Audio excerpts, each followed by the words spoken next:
아버님, 그거 아세요? 막내가 아버님 재산 노리고 있는 거?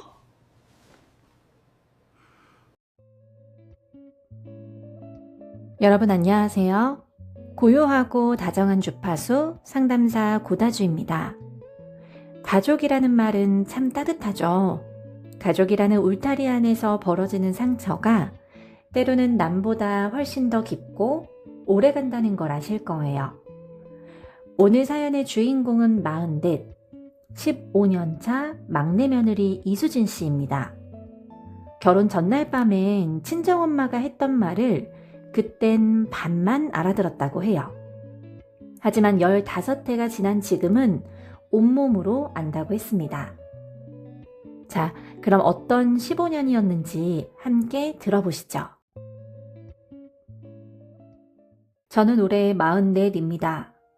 결혼한 지 15해가 됐고 시집이 어떤 곳인지는 이제 온몸으로 압니다.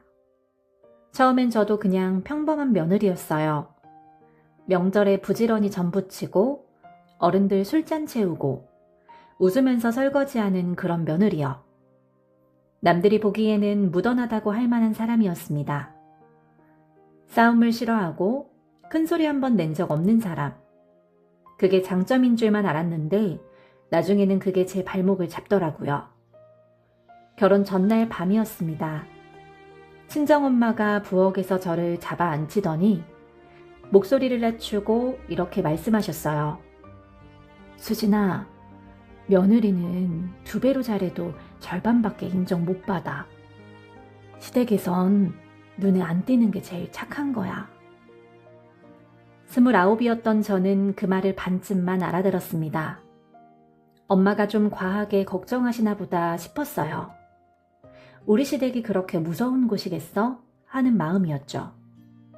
근데 15해가 지난 지금은요. 그 말의 의미를 온몸으로 압니다. 엄마, 그때 왜 더 구체적으로 말씀해주지 않으셨어요?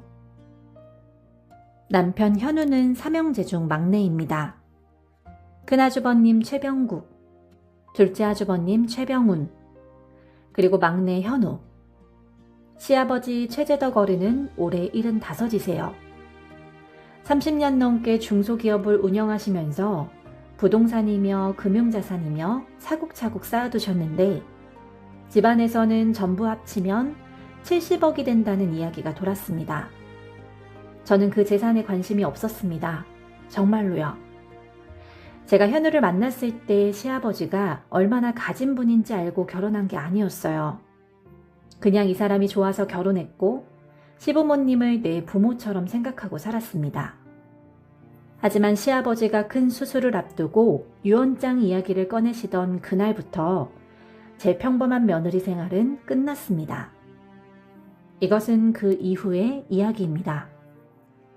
2022년 봄이었습니다. 시아버지가 심장수술을 받으셔야 한다는 진단이 나왔어요. 꽤 큰 수술이었고 의사도 보호자들에게 조심스럽게 말씀하시더라고요. 상황이 마음처럼 될 수도 있고 아닐 수도 있다고요. 그날 처음으로 3형제 가족이 한 병원 복도에 다 모였습니다. 평소에는 명절에도 잘 안 보이던 큰아주버님 내외가 그날은 일찍 와 있더라고요. 큰아주버님 최병국은 48입니다. 원래 증권사에 다니다가 몇 년 전부터 시아버지 회사에 전무로 들어갔어요. 집안에서는 다들 알고 있었습니다. 언젠가 그 회사를 물려받겠다는 계산이 처음부터 있었다는 걸요. 큰형님 나은결은 그야말로 큰아주버님과 한 세트입니다. 목소리가 크고 자기 이야기할 때만 눈이 반짝반짝해요. 항상 자신이 이 집에서 가장 많이 희생한다는 말을 달고 사는데 정작 움직이는 걸 본 적이 별로 없는 사람이에요. 둘째 아주버님 병훈 씨는 성격이 조용하고 무던한 분이고 둘째 형님 미경 언니는 살림도 잘하고 말도 없어요. 이 집안에서 가장 조용하게 제 몫을 다하는 부부였습니다. 수술이 끝나고 시아버지가 중환자실에 계시던 그날 저녁이었어요. 시어머니한테서 전화가 왔는데 목소리가 평소랑 달랐습니다. 살짝 떨렸어요. 큰아들이 아버지한테 이미 뭔가를 말씀드렸다고, 아버지가 유언장 정리를 하고 싶어 하신다고요. 그냥 그 말이었는데 저는 이상하게 가슴이 철렁했습니다. 나중에 확인된 사실인데요. 큰아주버님은 시아버지가 수술 동의서에 서명하던 바로 전날 아버지와 단둘이 2시간짜리 면담을 했습니다. 시어머니조차 모르셨어요. 배제된 거죠. 그 며칠 후에 시아버지가 법무법인에 연락해서 유언장 초안을 의뢰했다는 사실이 드러났습니다. 수술 전날 그 2시간 동안 무슨 이야기가 오갔는지 저는 지금도 다 알 수 없어요. 하지만 그 타이밍이 우연이 아니었을 거라는 건 분명합니다. 저는 그날 밤 현우에게 이야기했습니다. 현우는 한동안 아무 말도 하지 않았어요. 핸드폰을 내려놓고 천장을 보다가 그냥 자더라고요. 그 뒷모습이 어쩐지 불안해 보였습니다. 형제들 사이에 눈에는 보이지 않지만 분명히 존재하는 균열이 시작되고 있었습니다. 시아버지가 태어나고 나서 요양이 시작되었습니다. 수술 후 몸이 많이 약해지셨거든요. 혼자 거동이 불편하신 나이도 있었고 식이 조절도 필요하셨어요. 일주일에 2번 이상 시댁에 들러 밥을 해드리고 병원 예약을 잡고 약 챙기고 물리치료 스케줄 맞추고 그 일은 누가 맡았을까요? 저였습니다. 그리고 둘째 형님 미경 언니였습니다. 따로 말한 것도 아닌데 자연스럽게 그렇게 됐습니다. 큰 아주버님 내외는 항상 바쁘다는 말을 달고 살았어요. 큰 아주버님은 회사 일이 바쁘고 큰형님은 애들 학원 챙기느라 바쁘고, 근데 시어머니 앞에서는 또 달랐습니다. 가끔 나타나면 아주 큰 효도를 하러 온 사람처럼 시어머니 손 꼭 잡고 어머니 많이 힘드시죠? 이러는 거예요. 시어머니는 그럴 때마다 환하게 웃으시며 아이고 우리 큰아들 네가 제일 효자야 하셨는데 그 옆에서 저는 그냥 묵묵히 설거지를 했습니다. 그러던 어느 날 큰형님이 가족 단톡방에 메시지를 하나 올렸습니다. 내용인즉슨 아버님 병원비를 지금까지 각자 얼마씩 보태드렸는지 기록을 해두자는 거였어요. 나중에 형제들 사이에 오해가 없으려면 정리해두는 게 좋겠다면서 마지막에 웃는 이모티콘까지 붙여서요. 저는 그 메시지를 보고 숨이 턱 막혔습니다. 병원비요? 병원비는 시부모님이 직접 내셨어요. 큰아주버님 내외가 실제로 쓴 돈이라고는 몇 번의 밥값이랑 병실 올 때 들고 온 과일 바구니, 꽃다발 정도였습니다. 그게 전부예요. 반면에 저와 미경 언니는 교통비, 간병용품비, 약값 보조를 말없이 꾸준히 해왔는데 우리는 그걸 한 번도 이야기한 적이 없었어요. 이 메시지의 진짜 의도가 뭔지 저는 딱 읽혔습니다. 나중에 재산분배 자리에서 우리가 가장 많이 기여했다는 근거를 미리 만들어 두겠다는 거죠. 숫자로. 그로부터 한 달쯤 지났을 때였어요. 시어머니가 저를 조용히 부르셨습니다. 목소리를 낮추시면서요. 큰형님이 방 정리를 도와준다고 시어머니 방에 들어갔다가 나오면서 휴대폰을 이상하게 들고 있더라는 거예요. 시어머니가 우연히 거울 방향으로 보셨는데 통장 잔액 화면을 촬영하는 것처럼 보였다고 하셨어요. 설마 그랬겠어 싶기도 한데 수진아, 내가 분명히 봤어. 시어머니 표정이 복잡하셨어요. 믿고 싶지 않은데 눈으로 봤으니 어떻게 할 수 없는 그 얼굴. 저는 그 말을 듣고 밥을 넘길 수가 없었습니다. 싸움이 단순한 집안 갈등이 아니라는 걸 그때 처음으로 알았어요. 유언장이 완성됐다는 소식이 들린 건 그해 가을이었습니다. 법무법인에서 공증까지 마쳤고 원본은 거기 보관되어 있다고 했어요. 내용을 아는 사람은 아무도 없었습니다. 적어도 우리는 몰랐어요. 근데 그 무렵부터 큰 아주버님 태도가 달라졌습니다. 뭔가를 확신하는 사람 특유의 여유가 생겼어요. 말 한마디 한마디에 힘이 들어가면서 자기가 이 집안 서열 1위인 것처럼 굴기 시작했습니다. 명절이었어요. 어른들은 방에 계시고 형제들끼리 거실에 앉아서 술 한잔하는 자리였는데 큰아주버님이 술 한잔 하시더니 현우한테 대놓고 이렇게 말했습니다. 야, 너는 회사 일도 집안일도 뒷전이잖아. 기대하지 마. 현우는 아무 대꾸도 하지 않았어요. 그냥 잔을 내려놓더라고요. 저는 옆에서 듣다가 손이 떨렸지만 참았습니다.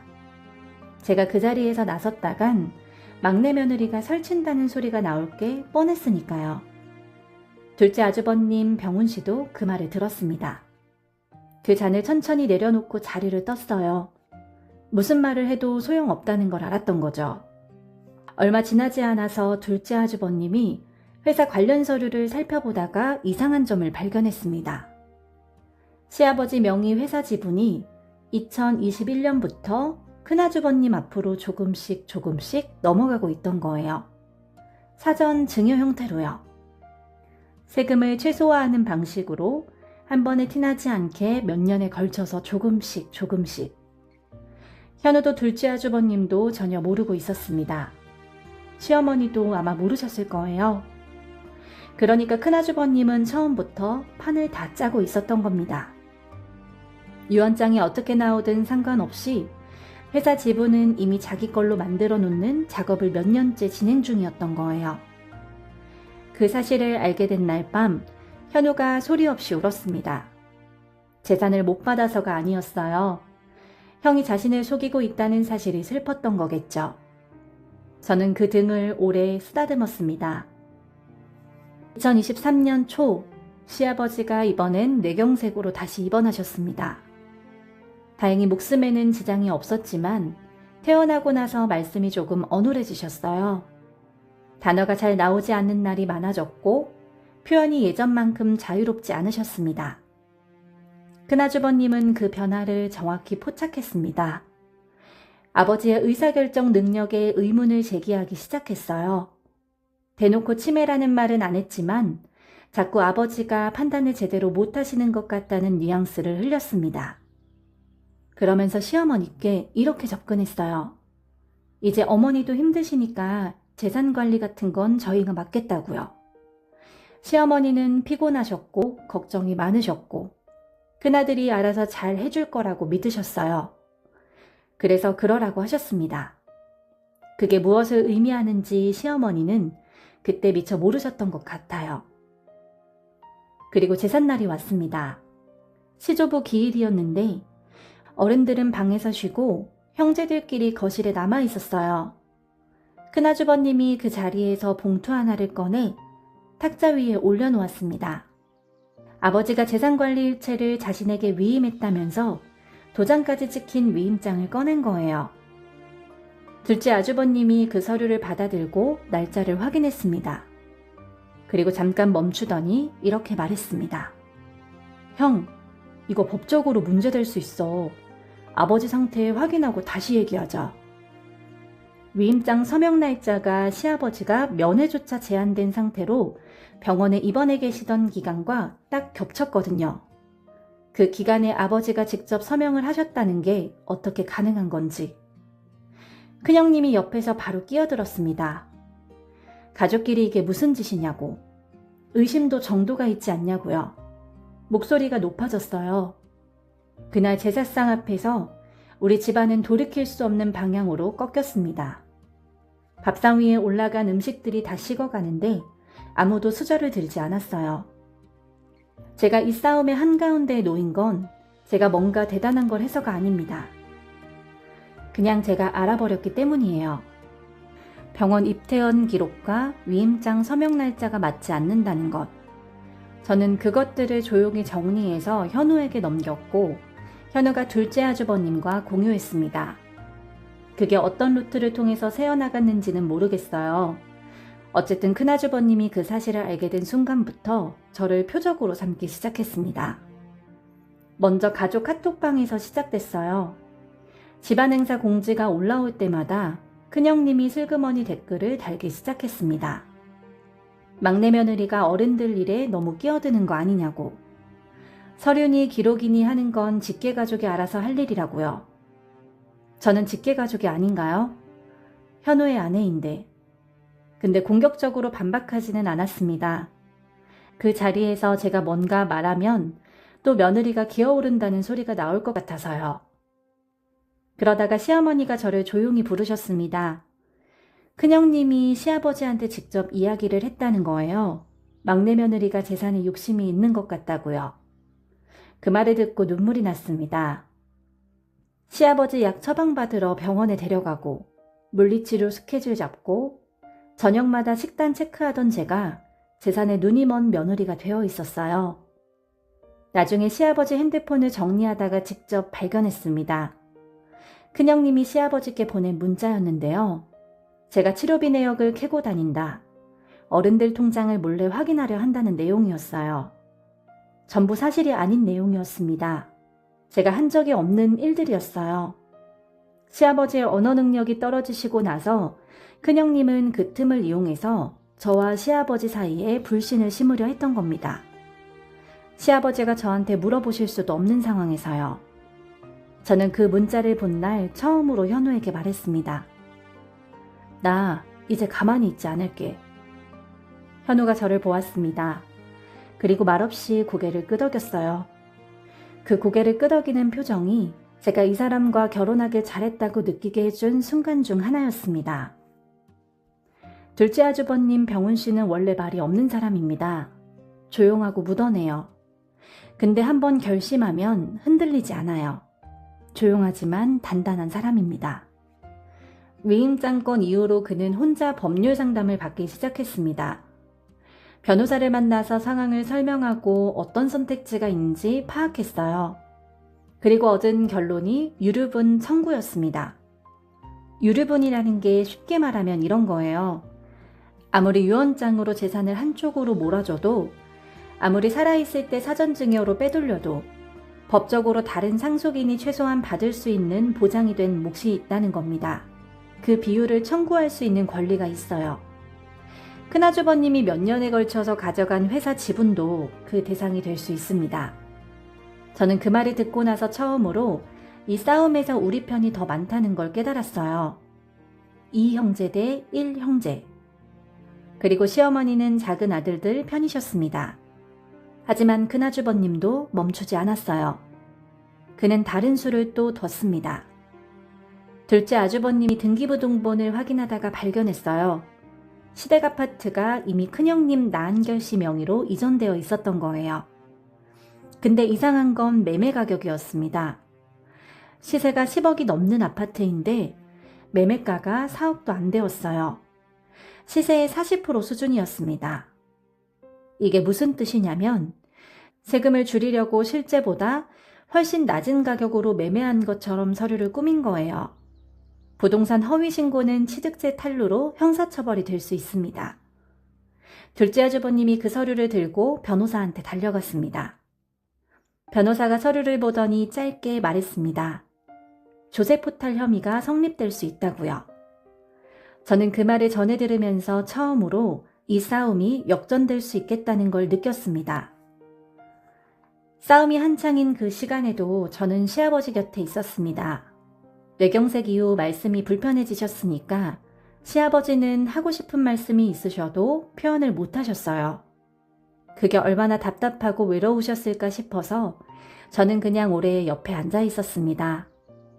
말을 많이 나누지는 않아도 됐어요. 같이 텔레비전을 보거나 창밖을 보거나 시아버지는 그럴 때마다 제 손을 꼭 쥐어주셨어요. 어느 날 저녁에 시어머니가 말씀해 주셨습니다.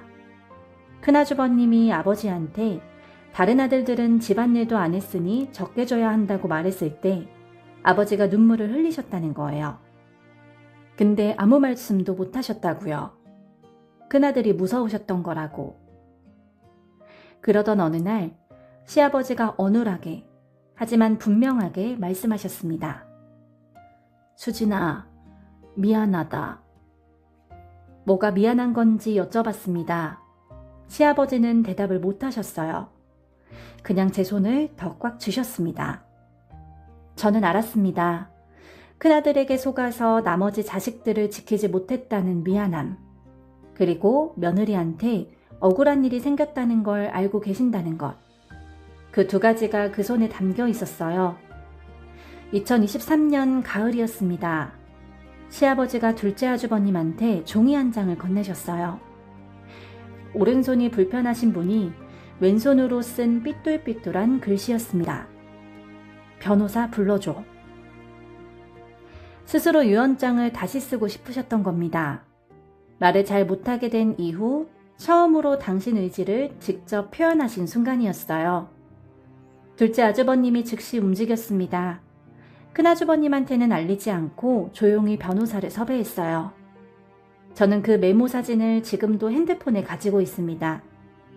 이 모든 일의 전환점이 된 메모니까요. 시아버지가 새 유언장을 작성하신 날 큰아주버님은 마침 출장 중이었습니다. 마침이라고 했지만 우연이 아니었어요. 둘째 아주버님이 큰아주버님 일정을 미리 파악하고 날을 잡은 겁니다. 변호사가 시아버지와 2시간 넘게 대화를 나눴어요. 단순히 서명을 받으러 온 게 아니라 시아버지가 지금 충분히 판단하고 결정하실 수 있는 상태인지 꼼꼼하게 확인한 거예요.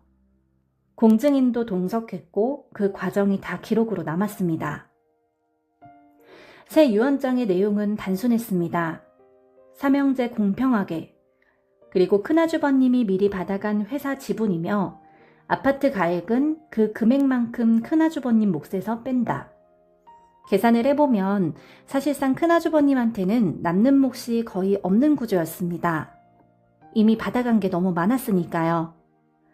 그날 저녁 현우한테 큰아주버님이 전화가 왔습니다. 목소리가 얼마나 컸는지 저는 거실에 있었는데도 다 들렸어요. 아버지를 꼬들겨서 뭔 짓을 한 거냐고. 아버지가 치매 초기라 이 유언장은 무효라고 소리 질렀습니다. 현우가 조용히 대답했어요. 치매라고 주장하려면 의사소견서를 가져오라고. 아버지가 변호사랑 2시간을 대화하셨고 기록이 다 있다고요. 다음 날이었습니다. 큰아주버님이 병실로 왔어요. 저와 미경 언니가 옆에 있는 상황이었는데 들어서자마자 소리를 질렀습니다. 아버지를 꼬신 게 병훈이냐 현우냐고, 누가 시킨 거냐고. 시아버지가 그 소리에 놀라서 손을 떠셨어요. 저는 바로 간호사실 버튼을 눌렀고 병원 보안팀이 들어와서 큰아주버님을 내보냈습니다. 그 장면 전부가 병동 CCTV에 찍혔어요. 둘째 아주버님이 다음날 바로 병원에 연락해서 영상 보존 요청서를 제출했습니다. 큰아주버님은 그날 이후 병원에 오지 않았습니다. 이후로 시아버지를 보러 온 적이 없어요. 2024년 봄, 새 유언장 내용이 공식 확인됐습니다. 삼형제 균등 배분, 큰아주버님이 미리 가져간 것은 그 가액만큼 차감. 법무법인 변호사는 큰아주버님이 유언장 무효 소송을 낼 경우 승산이 낮다고 했어요. 시아버지의 의사 능력은 공증인과 의사 2명이 확인한 기록이 남아 있으니까요. 그러던 그 무렵 국세청에서 연락이 왔습니다.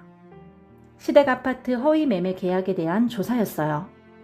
누군가 신고를 했던 겁니다. 큰아주버님이 저한테 직접 전화를 했습니다. 목소리가 낮고 날카로웠어요. 네가 신고한 거지? 이 집 며느리가 맞아? 저는 잠깐 숨을 골랐습니다. 그리고 말했어요. 아주버님, 저는 이 집 며느리가 맞습니다. 그래서 이 집이 제대로 돌아가길 바랬습니다. 전화가 끊겼습니다. 국세청 조사 결과 허위 매매 계약에 대해 취득세 차액 추징과 가산세를 합쳐 수천만 원이 부과됐습니다. 큰형님 부부는 그 돈을 납부해야 했고 아파트는 법적 분쟁 상태가 돼서 처분도 못하게 됐습니다. 위임장 날짜 조작 의혹은 검찰 수사 단계로 넘어갔습니다. 병동 CCTV 영상도 자료로 제출됐고요. 큰 아주버님 내외는 그 이후로 모든 가족 모임에 나타나지 않았습니다. 연락도 끊고 스스로 단절한 거였습니다. 아이러니하게도 그 단절 이후로 우리 집안이 오랜만에 조용해졌어요. 시어머니가 그 다음 명절에 오랜만에 진짜 웃음을 보이시면서 말씀하셨습니다. 이렇게 조용한 명절이 이렇게 좋은 줄 몰랐다. 저는 눈물이 날 것 같았지만 참았습니다. 그리고 함께 웃었어요. 저는 여전히 막내 며느리입니다. 여전히 시어머니 병원을 챙기고 시아버지 약을 정리하고 명절에 가장 먼저 와서 음식을 준비합니다. 달라진 건 없어요. 달라진 게 하나 있습니다. 이제는 이 일이 당연한 게 아니라 제가 선택해서 하는 일이라는 걸 압니다. 둘째 아주버님 부부랑은 이제 우리 집과 한 달에 2번씩 저녁을 먹어요.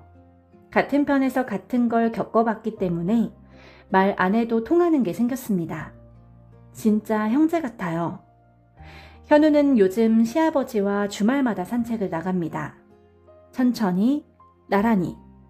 두 사람 다 말이 별로 없어요. 근데 괜찮아 보입니다. 말이 없어도 괜찮은 사이가 된 것 같아서. 혹시 저희 집처럼 지금 형제와 재산 문제 때문에 다투고 계신 분이 있다면 딱 한 가지 여쭤보고 싶은 게 있어요. 그 싸움이 끝나고 난 뒤 형제가 남아 있습니까? 재산은 싸워서 지킬 수 있을지 몰라도 형제는 싸운다고 지켜지지 않더라고요. 오히려 싸울수록 멀어집니다. 며느리는 가족의 바깥이 아닙니다. 저는 그걸 증명하는 데 15년이 걸렸습니다. 힘들었냐고요? 물론이죠. 억울했냐고요? 당연히 억울했습니다. 근데 후회하냐고요? 후회하지 않습니다. 그 15년이 저를 만들었으니까요. 네, 사연 감사합니다. 참 긴 시간이었습니다. 제가 상담실에서 만나는 분들 중에 우리 수진 씨 같은 분들이 있어요. 조용하고 묻어나고 절대 먼저 싸우지 않는 사람들. 그런데 신기하게도 이런 분들이 가장 험한 자리에 놓이는 경우가 많아요. 왜인지 아세요? 착한 사람은 치우기 쉬워 보이거든요. 반격하지 않을 거라는 걸 아니까. 누군가는 그 선량함을 전략으로 이용합니다. 수진 씨가 한 일을 다시 볼게요. 싸운 게 아니에요. 기록했고 확인했고 제때 움직였어요. 분노로 한 게 아니라 사실로 했습니다. 그게 이 싸움을 이기게 한 거예요. 억울함을 에너지로 쓰는 방법은 2가지입니다. 무너지거나 단단해지거나. 수진 씨는 후자를 선택했고 그 선택이 남편도 시아버지도 이 가족도 지켰습니다. 지금 이 사연을 들으시면서 나도 저런 상황인데 싶은 분 계시죠? 제발 혼자 삭히지 마세요. 삭힌다고 없어지지 않아요. 쌓일 뿐입니다. 말하고 기록하고 도움을 요청하세요. 그게 약한 게 아니라 가장 현명한 겁니다. 수진 씨, 당신이 지켜낸 건 재산이 아니라 사람이었습니다. 그게 전부예요. 오늘 사연 어떠셨나요? 공감이 되셨다면 구독과 좋아요 부탁드립니다. 여러분들의 구독 하나하나가 이런 사연들이 더 많은 분들께 닿을 수 있게 해주는 힘이 됩니다. 지금까지 저는 고요하고 다정한 주파수 상담사 고다주였습니다. 다음 사연도 기대해주세요. 감사합니다.